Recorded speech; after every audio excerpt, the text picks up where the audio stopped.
Je, umewahi kutazama tamthilia au hata filamu ukaguswa na hadithi yake? Na baada ya kutazama, je, umewahi kujiuliza ni nani aliyeandika? Karibu kwenye Behind the Curtain Podcast. Mimi ni wenu. Wewe jua, I'm your host Benedict Valles. Na leo tunazungumzia maisha halisi ya mwandishi wa script. Mtu anayebuni wahusika, mtu anayejenga visa, mtu anayeandika mazungumzo na kuweka msingi wa kila uzalishaji. Leo tutafahamu changamoto, ubunifu na safari ya maisha ya mwandishi wa script, kwa sababu kabla hadithi haijafika jukwani au hata kwenye skrini, lazima kwanza izaliwe kwenye kalamu na akili ya mwandishi.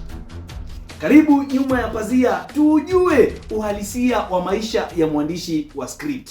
Mpenzi mtazamaji, kila hadithi huanza kama wazo.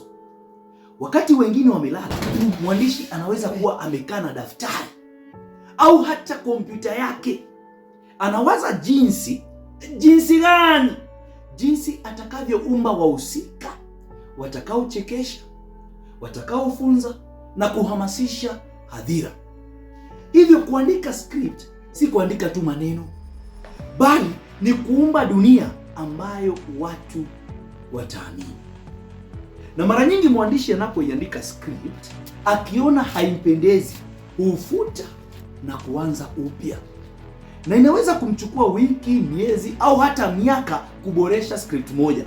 Na script inapokamilika, hapo ndipo safari yake inaanza. Maana director huipokea na kuwapa waigizaji. Kwa nini anawapatia waigizaji? Anawapa waigizaji ili waweze kuipatia uhai jukwani mbele ya hadhira.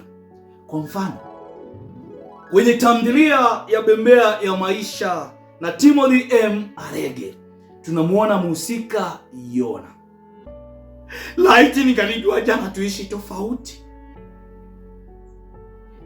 Unaona? Ndio maana tunasema mwandishi haandiki tu hadithi, bali anaomba ulimwengu ambayo watu wengine huja kuishi ndani yake. Mpenzi mpenzi mtazamaji, asante sana kwa kuungana nami kwenye Behind the Curtain Podcast. Tukutane kwenye kipindi kijacho, tuendelee kufichua maisha halisi ya watu wanaofanya sanaa iwe hai. Until next time, keep creating, keep believing, and remember, every production has a story and every creative has a